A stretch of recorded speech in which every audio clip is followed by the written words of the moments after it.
को बुलाया, मैंने अफसरों से बाद में बात करूंगा, पहले यूनियन लीडर से बात करूंगा, and they were pleasantly surprised that somebody in charge of the department was talking to them. And they came, and immediately on the same day I made a committee. उस committee में मैंने 3 union leader लिए और 3 अफसर लिए. मैं अब आप मुझे 2 महीने के अंदर, 1.5 महीने के अंदर रिपोर्ट दीजिए कि किस तरीके से हम इस डिपार्टमेंट को, आरटीडीसी को, कॉरपोरेशन को रेड में से लेकर ग्रीन में आ सकते हैं. वो सुझाव कई तो आ गए हैं, कई आने हैं, उनकी कई मीटिंग्स हो चुकी हैं. लेकिन सबसे पहली चीज तो यह है कि हमारे विभाग की, इस विभाग की आर्थिक स्थिति को हम किस तरीके से सुधार सकते हैं. और आर्थिक स्थिति सुधारना कोई एक दिन का काम तो है नहीं, लेकिन इसमें लगा हूं और आप लोगों की आशीर्वाद से, सबकी शुभकामनाओं से, आशीर्वाद से मुझे पूर्ण विश्वास है कि आरटीडीसी भी अपने पैरों पर खड़ा होगी और टूरिज्म डिपार्टमेंट भी बहुत प्रगति करेगा. The last government neglected it to the core.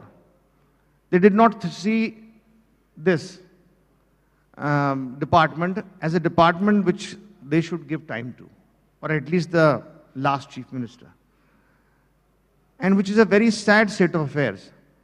Now I have 2 or 3 agendas in my mind. पहला एजेंडा तो यह है कि हमको नए सर्किट बनाने पड़ेंगे. जैसा वो लोगो मैंने बदला, कब कहां दिख जाए, उसके लिए 9 करोड़ रुपया एक कंपनी को फेवर करने के लिए केवल उसको लगाया गया. उसका अर्थ क्या है मेरा आज तक समझ में नहीं आया, ना आप लोग किसी के समझ में आया होगा. कब कहां क्या दिख जाए, कब कहां कुछ ऐसी चीज भी दिख सकती है जिसको पर्यटक को हमें नहीं दिखाना है. तो इस तरीके से जो अफसरशाही से चलाया गया और हिटलरशाही से मैं कहूंगा ये विभाग को, और टोटली निगलेक्ट किया गया डेवलपमेंट. नए सर्किट बनाने के लिए अभी अल्फोंस साहब और हमारी मुलाकात हुई थी दिल्ली में, जो सेंट्रल मिनिस्टर हैं टूरिज्म के. हमने कहा आप इसमें अगर राजस्थान को, यहाँ ये कांग्रेस रूल्ड स्टेट है, अगर इसमें आप पर्यटन को बढ़ावा नहीं देंगे, हमारे फंड्स को नहीं देंगे, तो किस तरीके से हम आगे उनको हम अपना विकास कर पाएंगे. नए सर्किट बनाना, उसके अलावा जैसे आपकी पैलेस ऑन व्हील्स है, उसका रिफर्बिश करके उसको आगे बढ़ाना. क्योंकि ये देखिए एकमात्र ऐसी जगह है where you have something like the Palace on Wheels. और मैं आपको उदाहरण दूंगा, आप सबको आश्चर्य होगा कि अलवर जैसे जिले में, एक जिले में 52 किले हैं जो टूरिस्ट साइट्स बन सकती हैं. मैं धौलपुर और उसका करौली का प्रभारी मंत्री हूं. मैं धौलपुर दौरे पे गया तो मैंने एक चीज वहां नोटिस करी कि वहां कोई रुकता नहीं है, वो सीधे निकल जाते हैं आगरा से ग्वालियर या ग्वालियर से आगरा. तो मेरे दिमाग में आई कि हम हेरिटेज, रिलीजन और वाइल्ड लाइफ, इन तीनों का एक सर्किट क्यों नहीं बना सकते. सरिस्का 800 स्क्वायर किलोमीटर की सेंचुरी है, उसमें एक स्लॉथ बेयर है, भालू, जबकि वन विहार में 12 हैं. मैंने फॉरेस्ट मिनिस्टर साहब को चिट्ठी लिखी है, मुख्यमंत्री जी से भी निवेदन किया है कि इसको अगर आप स्लॉथ बेयर सेंचुरी डिक्लेयर कर दें तो आपका एक पूरा सर्किट बन जाता है. आप पहले जाएं तालाब शाही, बहुत खूबसूरत जगह है, बादशाह अकबर की बनाई हुई. उसके बाद आप जाएं स्लॉथ बेयर सेंचुरी, फिर मचकुंड जाएं, मचकुंड जाकर के दरगाह, जिनको जाना है दरगाह जाएं. उसके बाद एक रिवर सफारी रहें जहां आप डॉल्फिन्स और आपको घड़ियाल दिखते हैं. और शाम को एक luxury tented camp by Rajasthan tourism RTDC में आप विश्राम करें. तो एक नया सर्किट बन गया. ईस्टर्न राजस्थान को तो पिछली सरकार ने कंप्लीटली इग्नोर कर दिया. तो इस तरीके से हम, और सबसे ज्यादा जरूरी है आय कैसे बढ़े. आय बढ़ेगी जब हम लोग इसको, अब जैसे पूरा बजट पिछली सरकार ने, जो इन्होंने कहा, दे यूज द वर्ड समायोजन, डीपीआर के थ्रू जाता था. अब और विभागों के और हमारे विभाग जो हैं उसमें के जो इश्तिहार हैं, पब्लिसिटी है, वो टोटली डिफरेंट। उन और विभागों की तो इंफॉर्मेशन होती है, या गजेट नोटिफिकेशन है, या और चीजें हैं, या कोई और इंफॉर्मेशन है, या नौकरियों की वो है। लेकिन हमारे यहां तो we have to sell Rajasthan to the tourist, चाहे हम विदेशी लोगों के अट्रैक्शन के लिए करें, चाहे देशी प्रवासियों के लिए करें, हमारे लोग भारतीय प्रवासियों के लिए करें। तो उसके लिए मैंने चिट्ठी लिखी मुख्यमंत्री जी को कि मैंने कहा हमारा बजट आप अलग करिए, क्योंकि डीपीआर, मैं नाम किसी का नहीं लेना चाहता, is may be obliging 4 people. If you give us the budget, we will oblige 400 people, not only oblige, but they will oblige Rajasthan by publicizing them nationally and internationally. That thankfully has been granted. चुनाव के बाद हम एक जो नई tourism policy बन रही है, जैसा हमारे कांग्रेस मैनिफेस्टो में भी है टूरिज्म पॉलिसी, उसके तहत मैं ये चाहूंगा, क्योंकि एक पर्यटक से अगर आप हिसाब लगाएं, ट्रैवल एजेंट से लेकर होटल से लेकर नीचे तक 42 लोगों को फायदा होता है। कितना आय आ सकता है लोगों के लिए, तो आय कितनी बढ़ सकती है और आप जॉब्स कितनी दे सकते हैं। बिल्कुल, ये बहुत इंपॉर्टेंट है, लेकिन उसके लिए मार्केटिंग बहुत जरूरी है। जैसे आप कह रहे हैं राजस्थान को बेचना पड़ेगा, मार्केटिंग जरूरी है, और इस वजह से शायद हमारे एवी पे भी चल रहा है आपके तस्वीर के संग पर्यटन महाराज का संदेश, पधारो हमारे देश। ये कहना पड़ेगा लोगों को, मार्केटिंग करनी पड़ेगी, और इस वजह से शायद आपने रीब्रांड भी किया है। जैसे आप कह रहे थे कि पिछले सरकार का एडवर्टाइजमेंट जो था वो था कि जाने क्या दिख जाए, उसको आपने बिल्कुल रीब्रांड किया है। राजस्थान का जो कैंपेन है टूरिज्म का, वो आपने रीब्रांड किया जी। ये पुराना हमारे लोगों वापस लाए, पधारो हमारे देश, और मैंने ऑनलाइन भी डाल दिए हैं। और सबसे सुझाव, आज यहाँ सभी जो सज्जन और देवी बैठे हैं उनसे भी मैं गुजारिश करूंगा कि आप भी अपने सुझाव भेज सकते हैं, क्योंकि हमको देखिए अंग्रेज ये लोग या विदेशी लोग ये नहीं पढ़ पाते कि पधारो हमारे देश। आप और मैं फ्रांस जाएं और फ्रेंच में हर चीज लिखी हो तो we can't understand. So there should be a slogan in welcoming people to Rajasthan in English also, for which I request the audience as well as through your channel, everybody to send on our website, send their suggestions, and we will select the best slogan that is possible, and let's make it more attractive. You see, you have to understand, the only thing Rajasthan does not have is snow. Okay? Apart from that, we have everything. And that should be utilized. Rajasthan should be utilized by the tourist department, should utilize it abroad.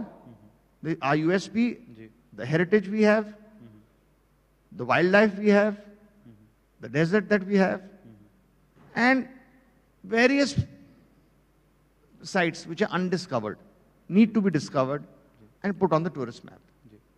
नहीं, मगर ये बहुत important, बहुत महत्वपूर्ण बात विश्वेंद्र जी ने कहा है कि अगर आप लोग भी, जो हमारे दर्शक देख रहे हैं, जो उपस्थित हैं यहाँ पे, अगर आप लोगों के भी सुझाव हो राजस्थान के टूरिज्म पॉलिसी का नाम को लेकर, तो ज़रूर इनको चिट्ठी लिखें और ज़रूर इनको सजेशंस दें इनके वेबसाइट पे। शायद आपका सुझाव राजस्थान के अगले कैंपेन में दिखने का अवसर मिले आपको।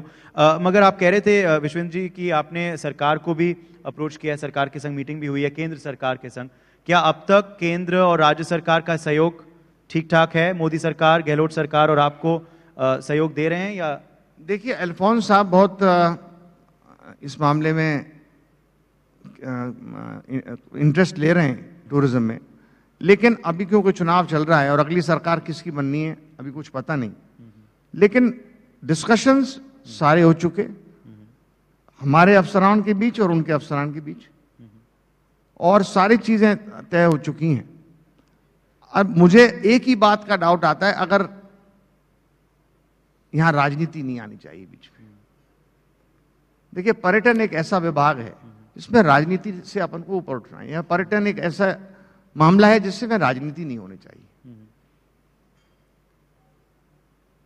ये सवाल जवाब मेरा है उसके लिए। जी, आरटीडीसी की बात की जाए तो आरटीडीसी के रिवाइवल के बारे में भी आपने काफी कुछ कहा है क्या आपके होलिस्टिक प्लान्स हैं आरटीडीसी के? देखिए, मेरे जो overall के लिए? व्यक्तिगत प्लान है, जो मैंने अफसरों से शेयर भी किया है, कि हमारे पास कुछ आरटीडीसी के पास ऐसी ऐतिहासिक properties, historic and heritage properties हैं जो आपको कहीं देखने को नहीं मिलेंगी। मैं उदाहरण दूंगा, आनंद भवन उदयपुर, सिली सेड अलवर, झूमर बावरी रणथंभौर, खासा कोठी जयपुर, और कुछ ऐसी प्रॉपर्टीज हैं जिनमें हम 10 करोड़ रुपया भी लगा दें तो कभी चलने वाली नहीं है। जिसका उदाहरण मैं आपको बताऊं कि दौसा मिडवे है।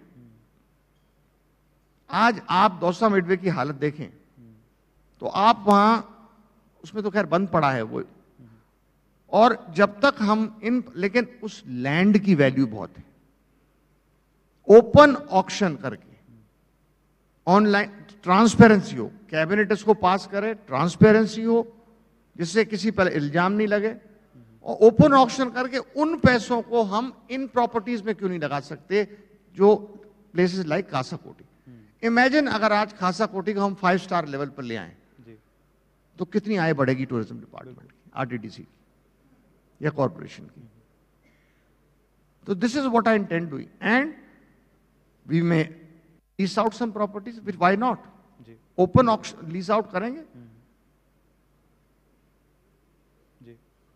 तो ये एक डिसीजन है जो मेरे मन में है, कैबिनेट को पास करना है, और ये सब चुनाव के बाद ही हो सकता है। मगर केंद्र ने रेड फोर्ट के संग कुछ ऐसा किया था, वहां तो बवाल हो गया था जब दालमियास को दे दिया था।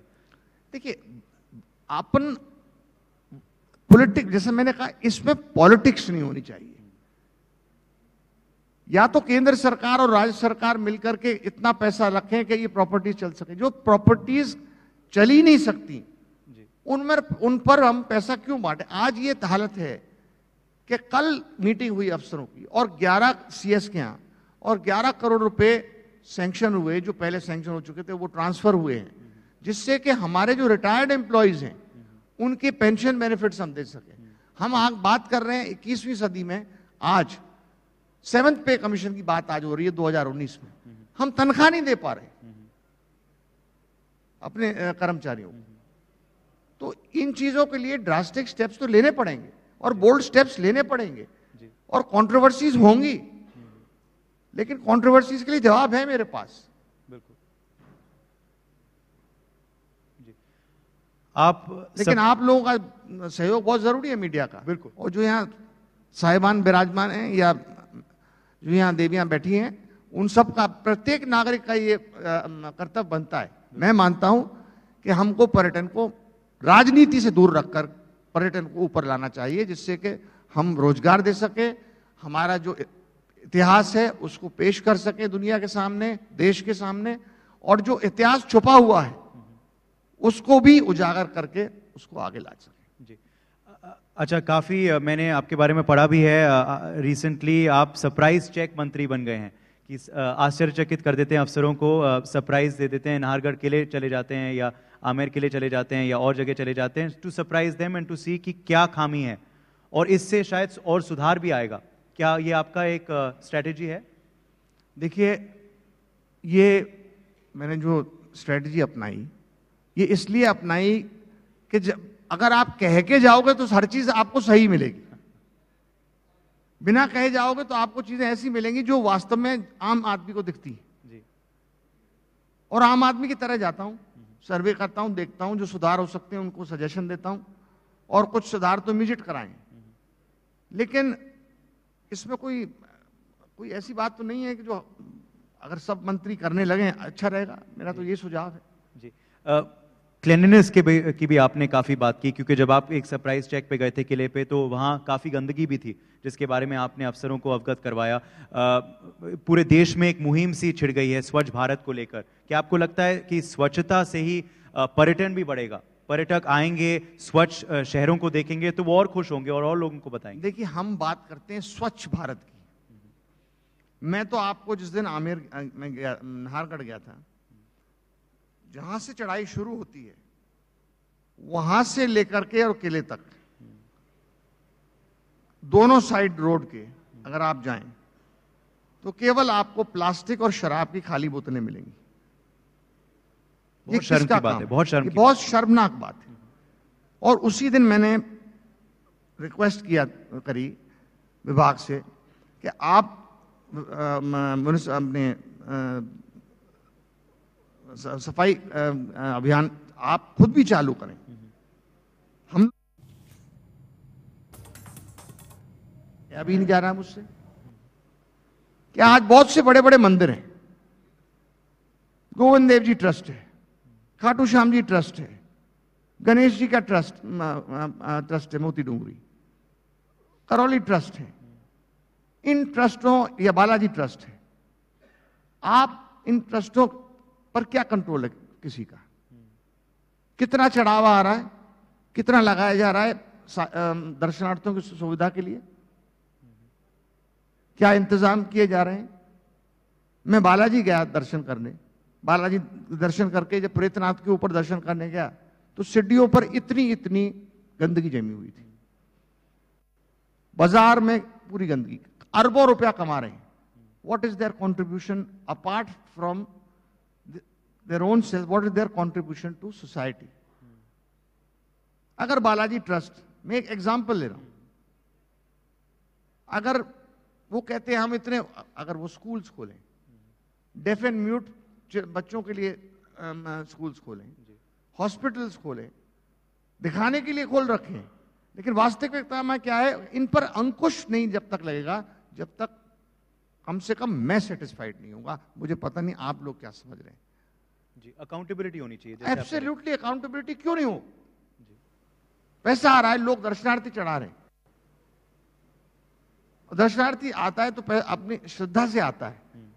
आप साउथ इंडिया के टेंपल्स को देख लीजिए, आपको कहीं गंदगी नहीं मिलेगी। और जब यहां आपकी श्रद्धा, आधी श्रद्धा तो खत्म कर देती है वो गंदगी जो आपको देखने को मिल रही है। नहीं, हमने हमारे अंग्रेजी चैनल न्यूज एक्स पे एक मुहिम भी चलाई थी, मैं आपको अवगत करवाना चाहूंगा, सेव द टेम्पल्स कैंपेन, जिसमें हमने काफी सारे मंदिरों का जिक्र भी किया था और ट्रस्ट का जिक्र भी किया था, खास करके दक्षिण भारत में, जहां ये अकाउंटेबिलिटी, लैक ऑफ अकाउंटेबिलिटी की वजह से जमीन कब्जा कर दी जा रही है। The jewellery is going missing connected with the temple. मूर्तियों की हालत बहुत खराब है वहां पे, तो इसका हमने मुहिम भी चलाई थी। अरे मैं तो भाई साहब ये कहना चाहूंगा कि ये जो ट्रस्ट हैं, ये ट्रस्ट इनकी पहुंच रही है बहुत ऊपर तक, and they think they are above the law, and they are, मैं तो प्रूफ इकट्ठे कर रहा हूं, लेकिन आपको इतना ही कहता हूं ओपनली कि ऐसे ऐसे लोग ट्रस्ट भी हैं इनमें जो कि ब्याज पर पैसा उठा रहे हैं। वो ब्याज पर पैसा उठा रहे हैं। कहां जा रहा है वो पैसा? कहां, वो ब्याज कहां जा रही है? मंदिर के जीर्णोद्धार में क्यों नहीं लगाते? या जो दर्शनार्थी उनकी सुविधाओं के लिए क्यों नहीं अपग्रेड करते? आज बालाजी में क्या सुविधा है? जो प्राइवेट गेस्ट हाउस बनेंगे वो अलग बात है, अदरवाइज ट्रस्ट की तरफ से क्या सुविधाएं? बिल्कुल। अपने परिवार को आप बाजार में देखिए, आप जो गंदगी है, आलम है, तो आदमी की आदमी शिद्रत तो जब ही खत्म हो जाती है। And why are they above the law? जी, नहीं, दैट्स अ वैलिड पॉइंट, आपने महत्वपूर्ण बात उठाई है। भरतपुर में पे मैं लौटूंगा, आप डी कुमेर के विधायक हैं, क्या भरतपुर जिले के लिए भी आपके कोई खास प्लान्स हैं टूरिज्म के लिए और विकास कार्य के लिए? मैंने कहा ईस्टर्न राजस्थान को टोटली इग्नोर किया गया है। जैसे मैंने आपको धौलपुर का उदाहरण दिया, Bharatpur is a divisional headquarter. पहला काम जो मैं करना चाहता हूं कि हर जिले में हम wild life, archaeology sites and also tourist sites का एक नाइट का हॉल्ट रखें। दूसरा रखें हम डिविजनल हेडक्वार्टर्स में 2 नाइट्स का हॉल्ट। अब भरतपुर का मैं आपको उदाहरण दूंगा। फतेहपुर सीकरी केवल 18 किलोमीटर दूर है, केवल 18। आगरा 55 किलोमीटर दूर। लोग आते हैं आगरा से सीधे भरतपुर बर्ड सेंचुरी देखिए और निकल गए। जी, रुकते नहीं है। रुकते हैं, लेकिन जो रुकने चाहिए वो नहीं रुकते। मेरा इसमें दूसरा सोचना है, पहले आप भरतपुर बर्ड सेंचुरी देखिए, फतेहपुर सीकरी देखिए, आगरा में ताज देखिए, और भी लाल किला देखिए, और भी चीजें देखिए, और come and spend the night back. Second day, Deeg palaces, which are an architectural marvel. Same time as Fatehpur Sikri. उनको देखिए, फिर आप रिलीजियस उसको करिए, गोवर्धन करिए, मथुरा करिए, वृंदावन करिए, और फिर रात रुकिए. और ये सब with in area, Mathura, Vrindavan और गोवर्धन, ये और डीग, ये 35 किलोमीटर रेडियस में है भरतपुर के. तो ऐसी चीजें नहीं आनी चाहिए. अब आपको बड़ा ताज्जुब होगा, एक हमारी प्रॉपर्टी है नेशनल पार्क के अंदर भरतपुर में. Keoladeo national park is a world UNESCO, world heritage site for UNESCO, one of the sites. I went there, surprise check, जैसा आपने कहा, न्यू ईयर के दिन. अब न्यू ईयर ईव के दिन भरतपुर, क्या आम शहर में भी उंगली रखने को जगह नहीं मिलती होटल में. To my horror I found out they were out of 18 rooms, only 3 rooms occupied. And the receptionist was serving the breakfast to those guests. So the whole structure has to be restructured. It's important. Now, who would not like to stay in the national park? अब आपका सरस्का में ये है tiger dam, बिल्कुल gate पर है, और उसकी हालत देखिए आप. कोई शरीफ आदमी वहां मजबूरी में रुकना पड़ेगा. मैंने उन गेस्ट से बात भी करी. मैंने आप लोग यहाँ कैसे 3 कमरे लग गए? कि साहब परिवार साथ था, रात गुजारनी थी, छत चाहिए थी. ये जवाब मुझे मिला, जिसके लिए मैंने उनसे क्षमा याचना की. मुझे 1 ही महीना हुआ है अभी आए, लेकिन इसमें निश्चित रूप से सुधार. ऐसी प्रॉपर्टीज को हमको सुधारना चाहिए. और जो व्हाइट एलिफेंट बने हुए हैं, उनको अपन को किसी ना किसी तरीके से उसको उनको डिस्पोज ऑफ करें. जो भी कुछ करें, सरकार निर्णय ले, कैबिनेट का निर्णय होना चाहिए. मैं अकेले ऊपर अपने ऊपर जिम्मेदारी नहीं लूंगा. कैबिनेट डिसीजन ले, डिपार्टमेंट डिसीजन ले, and we must work on it. And the public should support this, because everybody is not a crook, everybody is not a money maker. There are honest people also in this country. So why should we not do it if it is in public interest? नहीं, हम तालियां इनके विश्वेंद्र जी के लिए.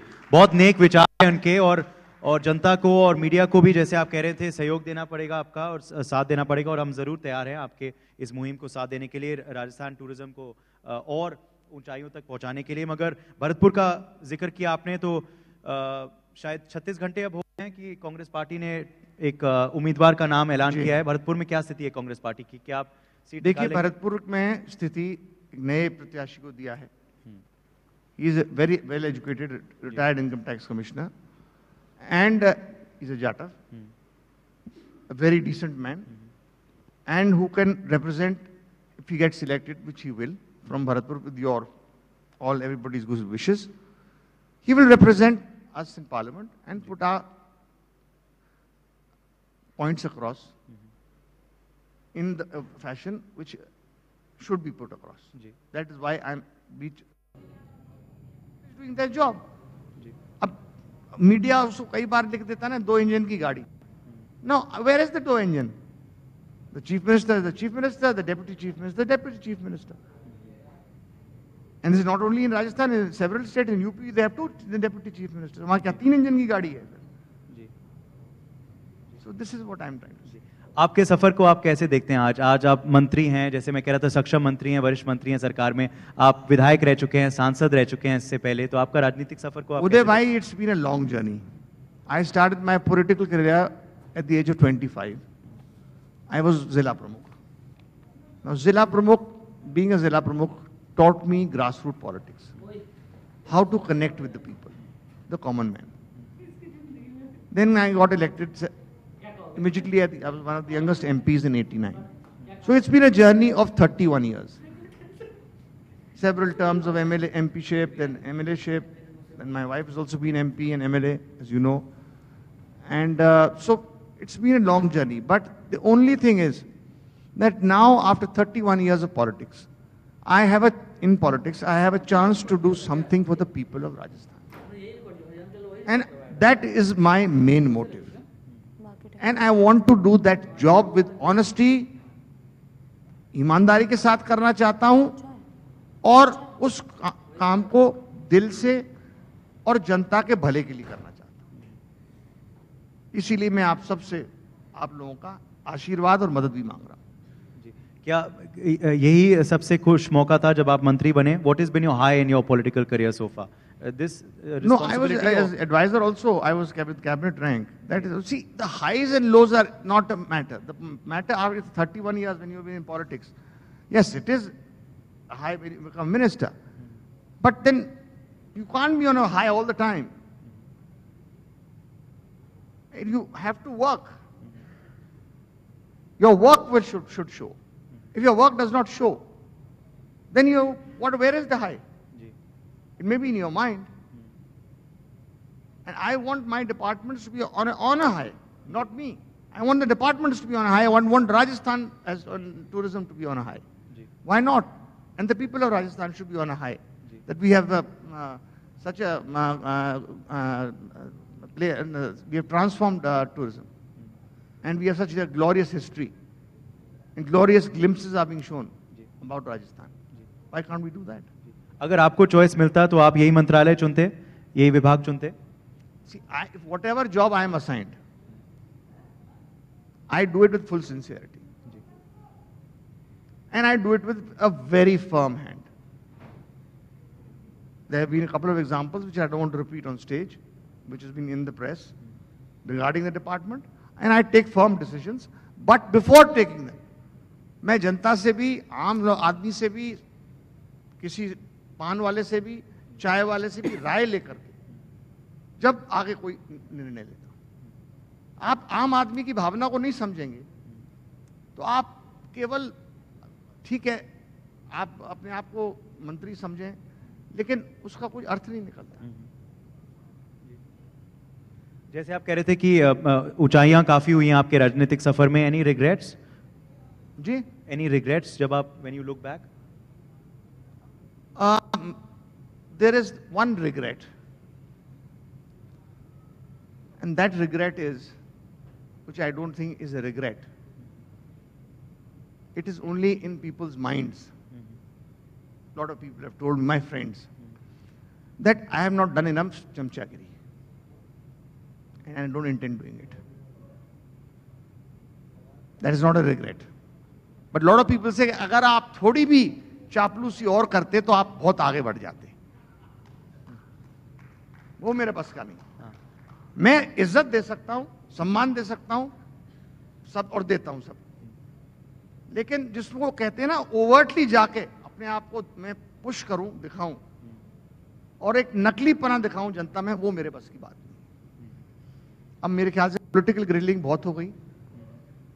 जी बिल्कुल, मसाला भी आपको काफी मिल गया। राजनीतिक चापलूसी होती है आजकल जी? आपको लगता है अलग पार्टियों अब ये आप खुद देखते हैं, आप मुझसे ज्यादा विद्वान हैं इस मामले में, मैं अपनी बात कर रहा हूं। जी बिल्कुल। सोशल मीडिया पे बहुत जल्द मैं आना चाहूंगा। सोशल मीडिया भी आजकल बहुत अहम पहलू बन गया है जीवन का और सरकारों का भी, और आप भी सोशल मीडिया पे बहुत एक्टिव हैं आजकल, ट्विटर पे, फेसबुक पे मैं देखते रहता हूं आपके ट्वीट्स और फेसबुक पोस्ट वगैरह। आपको लगता है सोशल मीडिया भी साथ लेके चलना पड़ेगा? देखिए, सोशल मीडिया कौन चलाते हैं? वो भी इंसान ही चलाते हैं।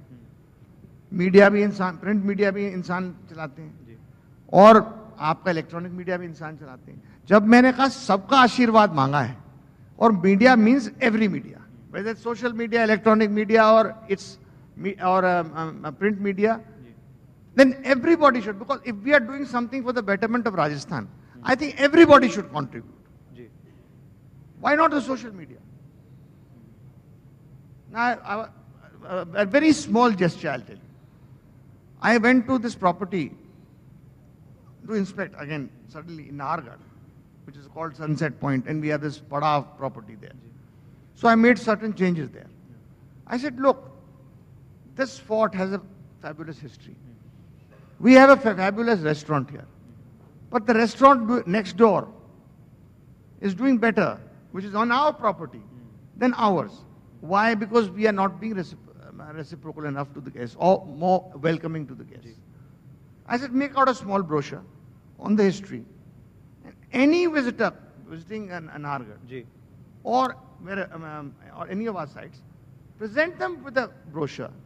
I'm giving you a small example. Suppose you were presented with a brochure as the moment you came in, and with a single rose, you would feel welcome. Let's go and see the place at least. That will give us more revenue. So small things like this people have to. Or social media. And there's a very big case, let me take. I'll tell you, my friend, which is, I have recently filed an FIR. This Make My Trip and 2 other companies have done a big fraud, which has been lying hidden from the people of Rajasthan and the tourist department. The files have been buried. They have claimed that they are official sites of the RTDC. And there is proof. They have put on all the websites our prices, supposing they are 5,000 rupees, they've quoted them at 12,000 to 17,000 to 18,000 to 27,000.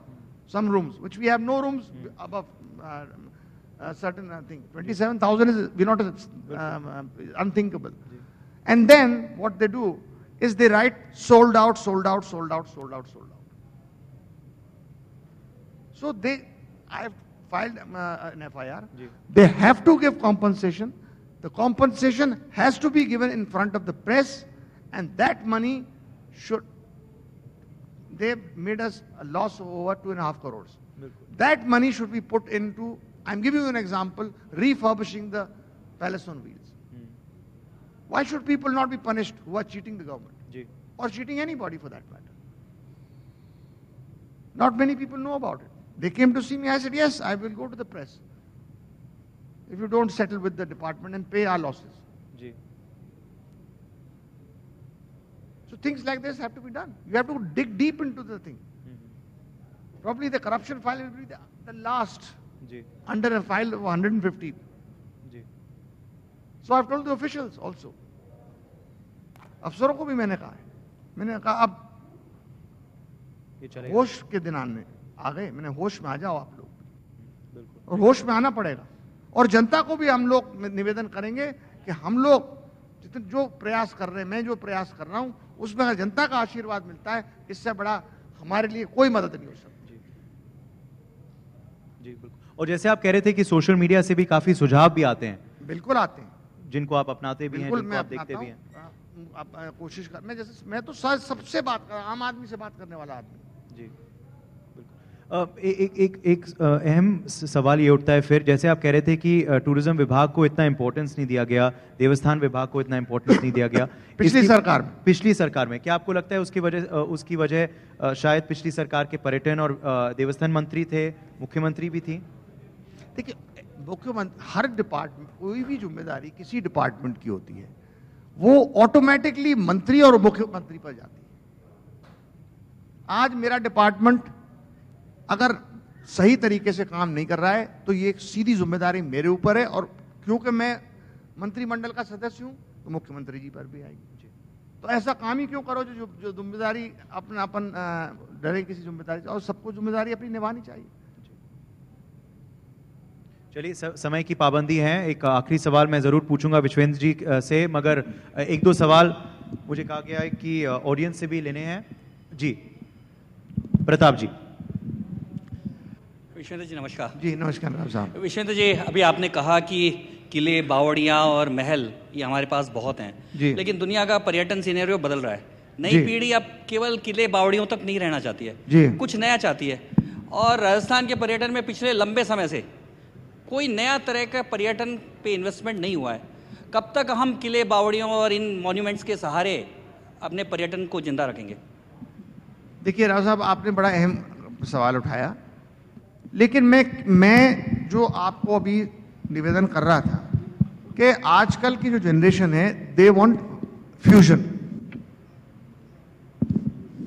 Fusion means history, wild life, archaeological sites and luxury. ये 4 चीजें हैं. ये 4 चीजें अगर हम provide कर दें तो नई जगह, और मैं तो वही तो आपसे रिपीट कर रहा था कि किले और बावड़ी 1 और 2 जो मशहूर हैं, उन्हीं वही नहीं है. राजस्थान में बहुत कुछ है देखने को, और हम जो नए फेस्टिवल्स कर रहे हैं उनमें भी बहुत कुछ है. लेकिन हमको आर्थिक जो तंगी है उससे पहले उबर कराना है, वो बहुत जरूरी चीज है। और उसमें आपका सुझाव मैं मानता हूं बिल्कुल सही है, जैसा मैंने कहा फ्यूजन चाहिए आजकल की जनरेशन। जी आप पूछें उससे पहले मैं एक इससे जुड़ा हुआ सवाल पूछूंगा। किलों की बात हो रही थी, जो राजस्थान के पूर्व राजघराने हैं, जो पूर्व रियासतें हैं, क्या आप उनको भी साथ लेके चलेंगे? क्योंकि वो भी अपने किलों को, अपने प्रॉपर्टीज को अगर डेवलप करें, वो भी हिस्टोरिकल वैल्यू है उनकी, तो उनके लिए अगर पॉलिसी हो हेरिटेज मॉन्यूमेंट्स के लिए, उनके रेस्टोरेशन के लिए, तो टूरिज्म भी बढ़ेगा। सबसे पहले तो मैं जो हेरिटेज कॉन्सेप्ट की जो निर्माता है, जो इस दुनिया में नहीं है, हमारे पूर्व उपराष्ट्रपति माननीय शेखावत साहब, बेरोजनीस शेखावत साहब, उनको दाद देना चाहूंगा कि उन्होंने ये स्कीम निकाली जिससे आज तक जो किले और जो हमारा हेरिटेज है, जो महल हैं पुराने पूर्व राजघरानों के या ठिकानों के, वो रेस्टोर हो चुके और आज उस पॉलिसी के तहत आज भी हम लोग चल रहे हैं। तो उनको दाद देना चाहता हूं इस बात की, उनको नमन भी करता हूं कि उन्होंने शुरुआत की। लेकिन जो अब जो रॉयल फैमिलीज टूरिज्म में हैं, एक्स रॉयल फैमिली सॉरी, उनको जितना प्रोत्साहन हम औरों को दे रहे हैं उतना ही प्रोत्साहन हम उनको देंगे। लेकिन इतना जरूर कहूंगा कि उनका योगदान थोड़ा और ज्यादा होना चाहिए पर्यटन की ओर, पर्यटन विभाग की ओर। देखिए सब अपने अपने उसमें बैठे हैं, हमारी जैसी मार्केटिंग है, मार्केटिंग में क्यों नहीं हेरिटेज एसोसिएशन को मैंने संपर्क किया, मैंने गाइड एसोसिएशन को संपर्क किया, मैंने और भी बड़े बड़े होटल चेन से संपर्क किया कि why don't we market Rajasthan as one, all of us get together. बिल्कुल। अभी बर्लिन में वर्ल्ड ट्रेड मार्ट हुआ, it was a great success, we got a prize for it. I don't think you know Rajasthan has got the heritage prize for that. Congratulations ji. Thank you. But this is what I'm trying to say. These concepts have to change and people have to give us more encouragement. नहीं, और जैसे आप कह रहे हैं उनका योगदान ज्यादा होना चाहिए क्योंकि सरकार ने पॉलिसी दी है उनको, भैरव सिंह जी ने पॉलिसी दी और बाकी राज्यों में नहीं है ये, यूपी और बाकी कहीं किसी राज्य में नहीं है। This is a unique concept to Rajasthan and they have taken full advantage of it, which I am very happy about. But they should give back that advantage to the people also, which they are trying to give. A lot of people are doing it. नहीं, महत्वपूर्ण संदेश है पूर्व राजघरानों को और पूर्व ठिकानों को कि आप भी जुड़िए सरकार के पर्यटन विभाग से, और पर्यटन का लाभ सरकार को तो जरूर होगा मगर राज्य को होगा और आपको भी होगा, तो ये जरूरी संदेश है। जी अजीत जी अगला सवाल। विश्वेंद्र जी, मेरा सवाल, आप राजनीतिक सवाल का जवाब देने से बच रहे हैं, अब चुनाव का माहौल चल रहा है। नहीं रहा साहब, नहीं मैं कोशिश कर रहा हूँ। हाँ, नहीं, चुनाव का माहौल चल रहा है, पूरे देश में चुनाव चल रहे हैं जी। तो आप तो इतना लंबा कैरियर आपका हो, क्या अनुमान आप लगा रहे हैं कि आप कांग्रेस पार्टी के इतने सीनियर नेता भी हैं, मंत्री भी हैं, तो आप क्या मानते हैं कि लहर सर क्या चल रहा है? Unfortunately I am not an astrologer, so I will not be able to give you the exact figures which party will get how many seats. जो जितनी ज्यादा मेहनत करेगा उतना ही ज्यादा फायदा मिलेगा उसको पार्टी की। आपका ही कहना है कि जितनी मेहनत जितनी ज्यादा मेहनत करेगा और अच्छे टिकट देगा, माहौल लहर आप नहीं मान रहे कि 2014 वाली लहर कुछ नहीं है? It's an even playing field. Even playing field. Now whichever team performs better, they will win. Whoever scores the more goals. नहीं 2014 में था कि मोदी लहर चल रही है, आंधी चल रही है। That is nowhere to be seen. I'm being very honest. That was completely different. That was totally different. It was like the same thing what happened in 77, or same thing what happened when Indira ji came back, or same thing what happened when in 84. That was completely different. This time people are going to choose people who they think then can represent them. I think they have got that time. And whatever policies the BJP, I'm not saying criticizing anybody, whatever policies the BJP has pushed in their 5 years, what they performed, that is in front of the people. What the Congress has put in their manifesto, that is in front of the people. Now it is up to the people to decide. And the Rajasthan results were more of a referendum Rajya Sarkar pe. राज्य सरकार पे rather than the center? Lok Sabha, let me tell you, there's a slight difference in that. Lok Sabha election जी एक हवा का election होता है। मैं आपको बड़ा स्पष्ट कह रहा हूं, मैं लोकसभा में भी रह चुका हूं 3 बार और तीसरी बार विधायक भी। लोकसभा का इलेक्शन ये अनफॉर्चुनेटली जो है, हवा मीन्स जो देश के लिए बढ़िया कौन पार्टी कर रही है वो उसका इलेक्शन होता है। एमएलए का इलेक्शन अनफॉर्चुनेटली एक सरपंची का इलेक्शन बना दिया है कुछ लोगों ने, वो बड़ा गलत है। लोगों के मतलब इस स्तर तक गिरा दिया है एक मेंबर ऑफ लेजिस्लेटिव असेंबली का इलेक्शन को कि जो सरपंची का लेवल होता है कि जहां अनएथिकल चीजें लोग कर रहे हैं उस तक मजबूर कर दिया लोगों ने। लेकिन ये इसके रिस्पॉन्सिबल हम लोग हैं। हम चुनाव जीतने के लिए आज, मैं अपनी नहीं कह रहा जी, लेकिन मैं जानता हूं लोग कुछ भी करने को तैयार है चुनाव जीत जाएं,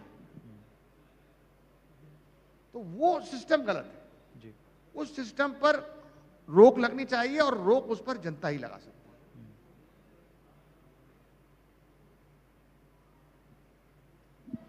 सर,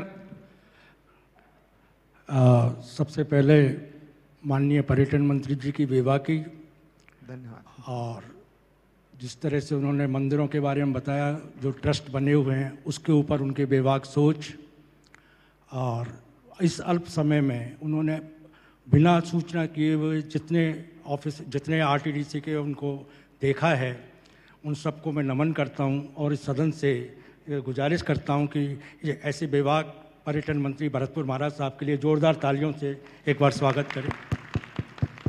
माननीय मंत्री जी, मैं भी भरतपुर से हूं और मैं रिटायर्ड फाइनेंशियल एडवाइज़र हूं।